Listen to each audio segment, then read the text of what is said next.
It is National Meatball Day today. So in the Good Day Cafe, we have a variety of meatball recipes to celebrate. Start boiling that pasta, or maybe you don't need it.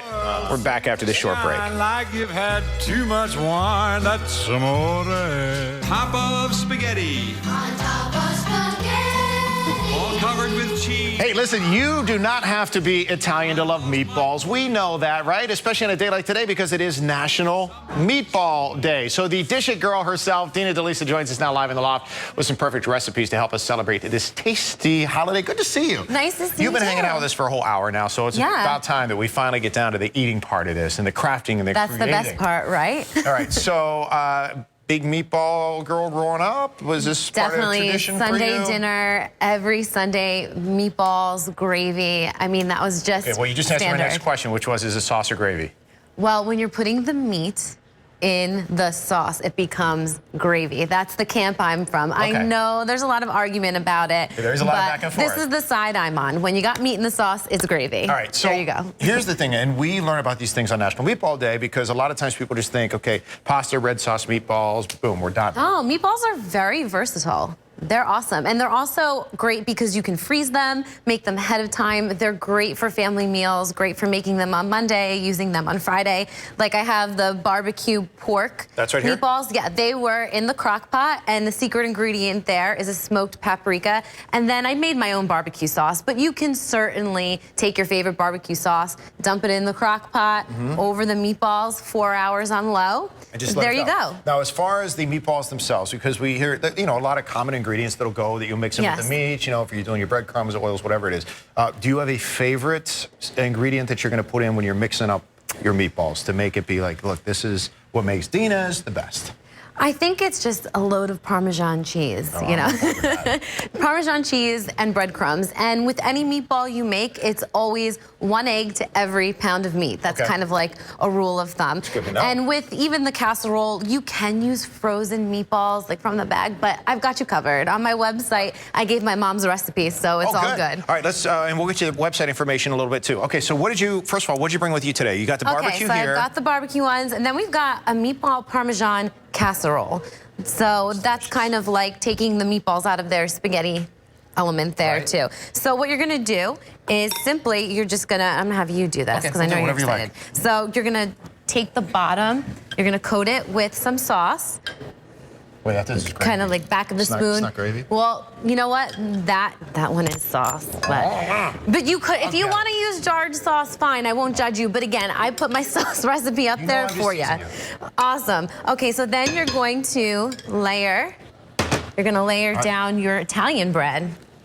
Okay. Can you fit another one in there? Here, actually, I'll do it this way. Awesome. Are we doing both sides, or just putting it in here like just like that is good. You're perfect. All right, we already Do you want to made get the meatballs? dirty? Yeah, I already made the meatballs for you. Wait, I don't want to use my finger. Here, I'll use this. Okay. No, we're using this. You don't use it. I mean, I'm so used to using my fingers, I guess. I know, but you know, Wisdom, he's very picky about this. And then what makes this so great is not only do you have the mozzarella cheese. I say mozzarella, you know, maybe it's an Italian Jersey thing. I don't know. Delicious.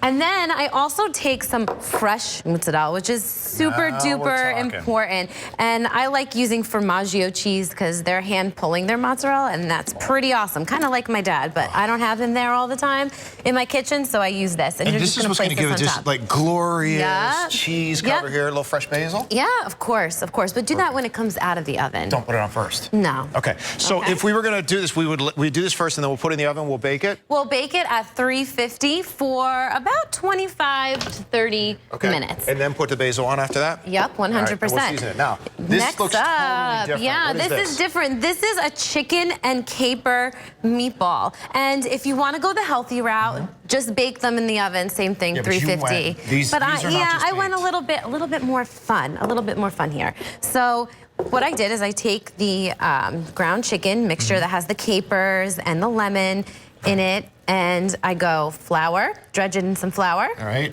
And these are great appetizers, too. Appetizers, main course, breakfast, dessert. Breakfast, why not? Midnight snack, a little bit of egg wash. Then you're going to put it in the panko. That's good stuff. Yep, and then watch out, you might splash a little. Okay, I'll give you a little space. What type of oil do you usually use? I use equal parts olive oil and canola oil, because I like the taste of olive oil, and the canola oil has, it gives you a good sear. So how long is this going to take for, in an ideal world, to get...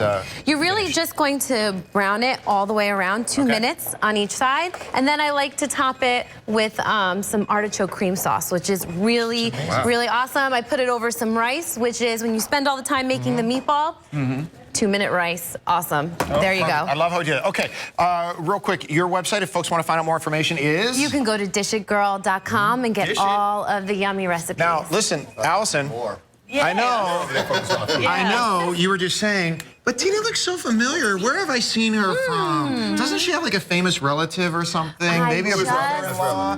Maybe one of the Jonas Brothers? Possibly, yes. My sister's married to Kevin Jonas. And maybe you want to do a little TV stuff for them? I might have shared with Kim Kardashian for like a couple minutes there. Well, we didn't mean a word we were saying about it. It's all good. Now, but here's a big question. Are the Jonas Brothers meatball fans? Oh, only for my meatballs. Of course. And my mom's, I'll say that. It's good stuff. Listen, check out her website. A lot of great recipes there. She's got a great following as well. We're going to dive in because these look absolutely delicious. Gary, anything to say about the weather? Hold on. This is great. No, his mind. This is as good as the weather. Warm, almost 80 today.